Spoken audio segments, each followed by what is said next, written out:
Hey guys, welcome to another Diablo 4 video. In today's video, I wanted to share a few little tips that I like to use while playing. Now, this may be stuff some of you already know, but many of you I also know don't, because I've been getting many questions on Discord asking about these exact things. So, let's get into it. The first thing I want to talk about is of course gear upgrading. Specifically, how you can use the upgrade system if you're close to reaching an item power threshold to significantly increase your power without ever doing much. The way this will work is simple. You know the gear in Diablo 4 is broken down in two ways. First, item power, and secondly, by tier. So, what happens is, as your character levels, you will get higher item power drops, although it's capped depending on where you are. As you can see here, when you look at the statue for changing the world tier, you won't get anything sacred until you change the game to world tier 3 or higher. And then, of course, you won't get anything ancestral until world tier 4. So, what this means is that the items that drop in World Tier 2 cannot exceed item power 624, and the ones that drop in World Tier 3 cannot exceed 724.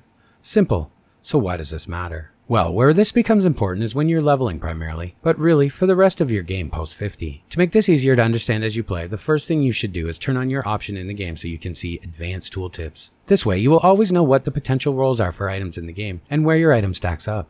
This is important. But to make it simple, let's just say you get an item that's item power 605 in regular as you're farming to improve your gear to move to tier 3. And let's say for the sake of this example it's gloves, and these gloves provide +2 pulverize. And the ones you're wearing are item power 578 and also are +2 pulverize. Well, you see, the ones you just got at item power 605 are miles better than the ones you're currently wearing, even though it may appear they're pretty much the same. The reason is due to the tiers as I mentioned. You see, regular items are capped in what they can potentially roll. So those two pairs of +2 pulverized gloves you have, those are both perfect rolled 2 out of a possible 1 to 2. The difference here is that the item power where an item becomes sacred in this case is 625. And even though the item description doesn't say it's sacred, it is.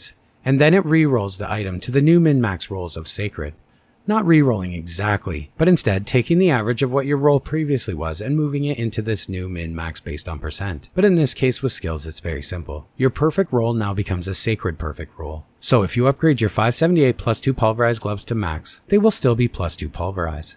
However, if you upgrade the 605 pair 4 times, it then becomes sacred, and the new perfect roll is now +3. Effectively, you just turned a pair of regular +2 gloves into sacred +3 gloves. This is how the upgrade system works to prepare you for the next tier. Now, the reason I wanted to explain this was because I've had few people asking, especially in tier 3 going for tier 4, how can I get stronger if I'm capped at sacred and can't get ancestral? And that's just it. If you get sacreds at item power 700+, you can upgrade them into ancestrals using the same system. So you could roll a pair of +3 gloves to +4 even at the sacred tier. Here's a few examples using random gear I had in storage to demonstrate.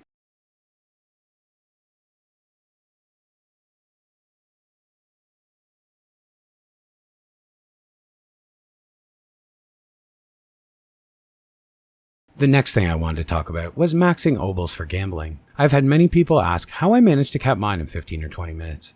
And how I managed to do it without doing any of the cheaty stuff like logging in and out and stuff like that. Well, the way I do it is using the Tree of Whispers. You see, after finishing the story and unlocking the Tree of Whispers, it selects zones every hour or so and has certain tasks in the zones it will want you to complete for Whisper points. The nice thing here is it marks the events. So simply all I do is teleport to all of them and complete them. And the nice thing here is that while the Tree of Whispers is active, it will automatically trigger an event in that location as soon as you enter it, or anyone else does. So there is always someone coming by doing the same thing. So you have instant spawn endless events to complete without any weird login or logout cheat mechanics.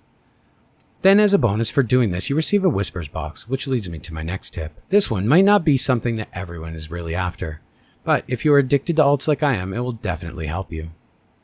You see, I love making alts. The issue is always giving them the time required to gear them, because I end up on my main most of the time. And the problem I have with Whisper boxes is that although they contain some decent stuff, they generally don't contain anything specifically for the build that I have on my main, so most of the stuff just gets salvaged really. Well, here's the solution I came up with.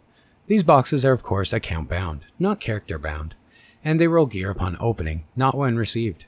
So I simply store them in a stash and open them on my alts whenever I want to roll for some gear. This is a great passive way to get gear for your alts, and have them start their 50 journey already with all of their glyphs before even killing anything. This is a really great use for these if you're finding that you're already geared nicely, and these are not providing anything worthwhile for your time, and your alts will start getting a nice collection of gear for when you decide to play them. Well guys, that's all for today. Just a quick one today guys. Just wanted to give you some small tips that'll hopefully help some of you who have been asking get rolling with your progression.